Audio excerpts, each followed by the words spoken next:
स्वतःचं नेतृत्व उभं करण्याचा प्रयत्न केला, त्यांच्या अश्रूंचा बाजार केला. वाल्मिकी कराड असेल किंवा वाल्मिकी कराडचा बॉस धनंजय मुंडे असेल, या संदर्भात महाराष्ट्राच्या जनतेला माहिती कोणी दिली? आम्हाला माहीत नव्हतं हे बीडमध्ये काय चाललं आहे. आणि या बिहार टाईप माफिया टोळ्यांचं नेतृत्व कोण करत आहे हे सुरेश धस यांनी महाराष्ट्राला आणि देशाला सांगितलं. धनंजय मुंडे यांच्या संदर्भात त्यांची एक भूमिका होती आणि ती अत्यंत परकड भूमिका होती. त्यांच्या दृष्टीने ते गुन्हेगार, आरोपी आणि मुख्य सूत्रधार आहेत बीडमधल्या माफिया टोळ्यांचे. हे मी म्हणत नाही, सुरेश धस म्हणत आहेत. आणि मग त्या मुंडेंना तुम्ही अचानक रात्री भेटायला जाता, 4 तास बसता, जेवण करता, लोकांच्या मनात संशय निर्माण होणार. आणि फडणवीस असं म्हणतात, भेटलं तर काय झालं, काहीच हरकत नाही भेटायला. पण ज्यांच्यावर तुम्ही आरोप करताय, ज्यांना तुम्ही एका खुनाचे मुख्य सूत्रधार मानताय, ज्यांना तुम्ही बीडमधल्या मिर्झापूरचं डॉन मानताय, त्यांना तुम्ही रात्री गुपचूप भेटता आणि फडणवीस त्याचे समर्थन करतात. म्हणजे तुमचं हँड इन ग्लोज झाला म्हणतो, मिलीभगत आहे की काय या सगळ्यामध्ये? याच्यामध्ये सुरेश धस किंवा धनंजय मुंडेची नाचक्की झाली नसून ह्याच्यामध्ये बावनकुळे आणि देवेंद्र फडणवीस यांच्या नैतिकतेचा बुरखा फाटला हे स्पष्टपणे मला सांगावं असं वाटतं. धनंजय मुंडे यांचा राजीनामा द्यायचा की नाही, यापेक्षा त्यांनी कुणी घ्यायचा हे ठरायला पाहिजे. तो अजित पवारांनी घ्यायचा की देवेंद्र फडणवीस यांनी घ्यायचा? कोणाला वाचवत आहे? माझं तर स्पष्ट मत आहे, मनोज जरांगे पाटील यांचं जे नेतृत्व उभं राहिलं मराठा समाजामध्ये आणि त्यांनी जे आंदोलनाला सुरुवात केली होती पुन्हा एकदा निवडणुकीनंतर, त्या आंदोलनाची धार कमी करण्यासाठी भारतीय जनता पक्षानं सुरेश धस हा मोहरा मराठा समाजाचा पुढे आणला आणि त्यासाठी त्यांना संतोष देशमुखाच्या खुनाचा त्यांनी वापर केला. मग या खून प्रकरणात भाजपचा हात आहे का? लोकांचं लक्ष विचलित करण्यासाठी हे पाहावं लागेल. मग अशा प्रकारची लढाई सोमनाथ सूर्यवंशीच्या प्रकरणात का करायला लावली नाही तुम्ही? कारण का दलित होता तो? सोमनाथ सूर्यवंशी हा संविधानाचं रक्षण करण्यासाठी मारला गेला, पोलीस लॉकअपमध्ये मारला गेला. त्याच्यावरती कोणी आंदोलन केलं नाही, करायला लावलं नाही भाजपनं. पण संतोष देशमुख प्रकरणामध्ये हा वापर केला गेला. हे भारतीय जनता पक्षाच्या राजकारणाचं एक स्वरूप आहे. अशा प्रकारचं राजकारण सर्वत्र भारतीय जनता पक्ष करतं. बलात्काराचं राजकारण, खुनाचं राजकारण, व्यभिचाराचं राजकारण, भ्रष्टाचाराचं राजकारण सर्वत्र.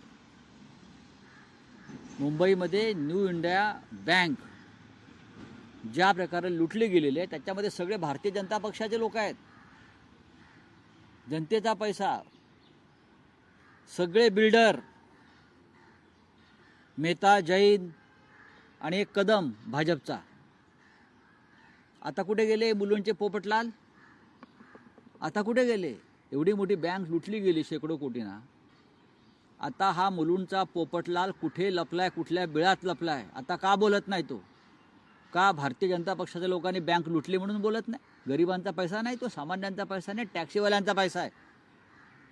जॉर्ज फर्नांडिस यांनी स्थापन केलेली बँक आहे.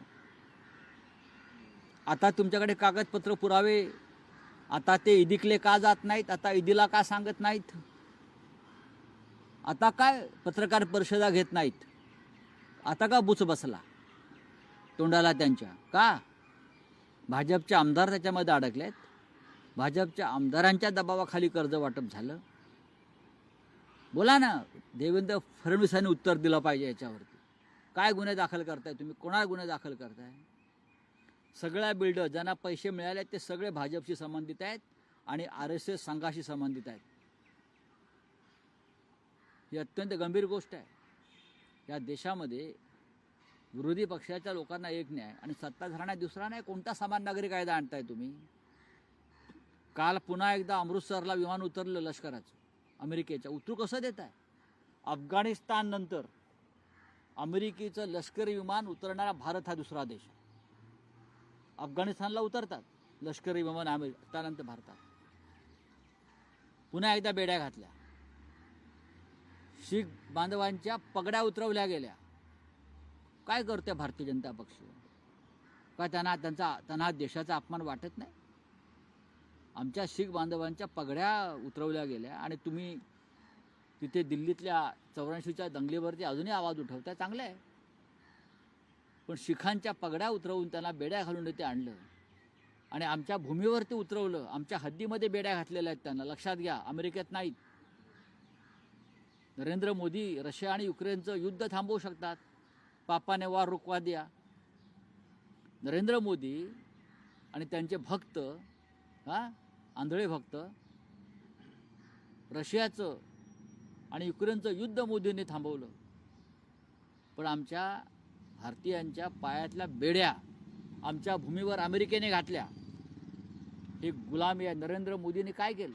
56 इंचाची छाती घेऊन ते अमेरिकेला गेले आणि छातीमध्ये टाचणी टोचली ट्रम्प आणि ती छाती लहान करून इथे आले. ही अत्यंत शर्मनाक गोष्ट आहे. तिसरं विमान आलं बेड्या घालून भारतीयांचं. काय केलं मोदींनी जाऊन तिथे? प्रधानमंत्र्यांनी जाऊन केलं काय? जीव भारतीयांचा राष्ट्रभक्त आहात ना स्वतःला तुम्ही, अतिराष्ट्रवादी समजता. हिंदू तुडवला जातोय कुंभच्या नावाखाली. दिल्ली तो रेल्वे प्लॅटफॉर्म असेल, नाहीतर प्रयागराजला असेल. काय करताय? काय सरकार कुठे आहे? मोठे आमचे मुख्यमंत्री जाऊन आंघोळ करतायत, त्यांचे मंत्री जाऊन आंघोळ करतायत,